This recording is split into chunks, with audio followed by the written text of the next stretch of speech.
Om Shanti. Om Namo Bhagavate Vasudevaya. Welcome to another Yoga Small Talk, and we continue with 7 minutes Bhagavad Gita a day. We're reading from chapter 4, and the topic is what is action, what is inaction. It started in verse 16, and now we are concluding this segment of the topic before Lord Krishna moves to talking about the principle of sacrifice. And we will read verses 22 and 23. 22.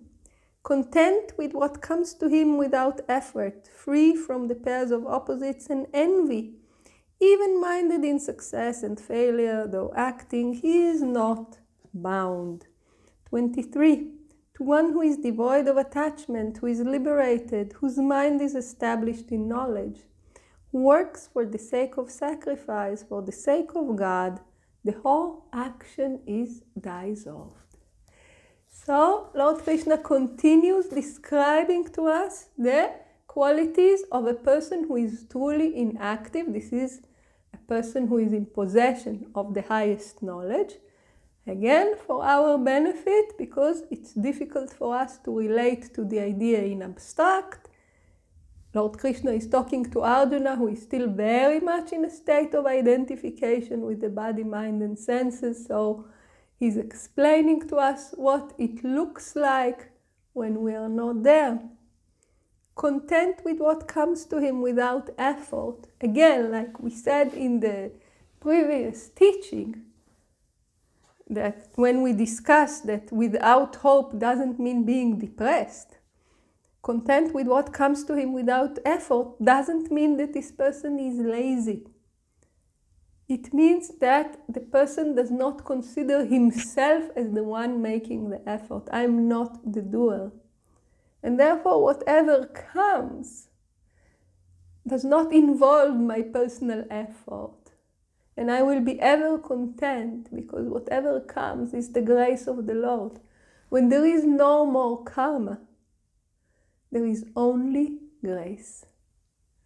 So content with what comes to him without effort, without the law of karma. Without karma comes grace and only grace. Free from the pairs of opposites and envy. So this person is in a state of complete equanimity, and because there is no identification with I and mine, there is also not consideration of the other is doing better than I am. So there is no envy, because there is a vision of unity.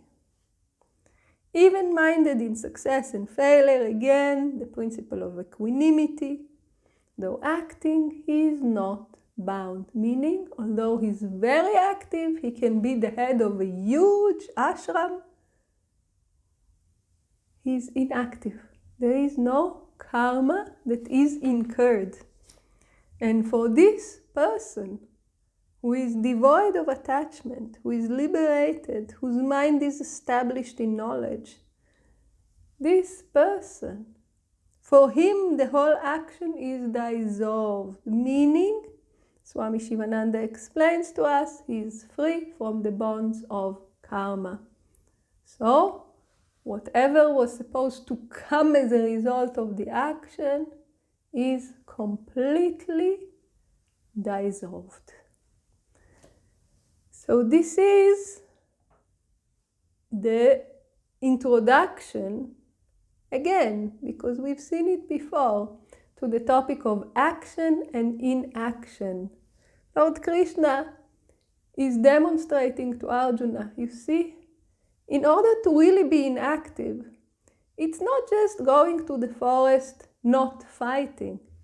This is not being inactive. I told you here now in detail what it means to be inactive. It means equanimity. It means not being associated with the body, mind, and senses complex. It means no egoism, as we explained egoism in yogic terms. Right?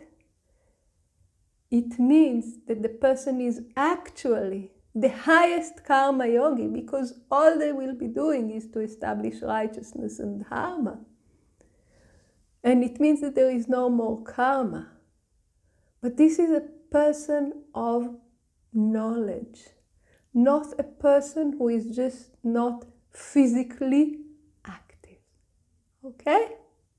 So this is the teaching here, and this is how Lord Krishna takes us to the realization that because we are not yet ready to really be inactive in the sense of what it means in yoga, we need to act. Action can also be yoga. Remember? Verse 16, verse 17. It's okay. You can be on the path of action. But here you should know how to act and how not to act. And when we're talking about action, proper action, and inaction, we're coming back to the principle of sacrifice that we saw in chapter 3. Because in chapter 3, when Lord Krishna was talking about the perfectly dharmic person, he was telling us this person is the one who eats the remnants of sacrifice. And we said that this is not just a person who eats prasad, who eats the food that has been offered. It means that this person, everything that he's doing is with the attitude of sacrifice, meaning with the attitude of worship, meaning done as an offering to God. And then whatever comes back is grace, is the grace of God, and I accept it as such. So next, Lord Krishna will be discussing the principle of sacrifice with a few very, very, very beautiful examples. And we will discuss it in the next videos. Please join us. Om Shanti.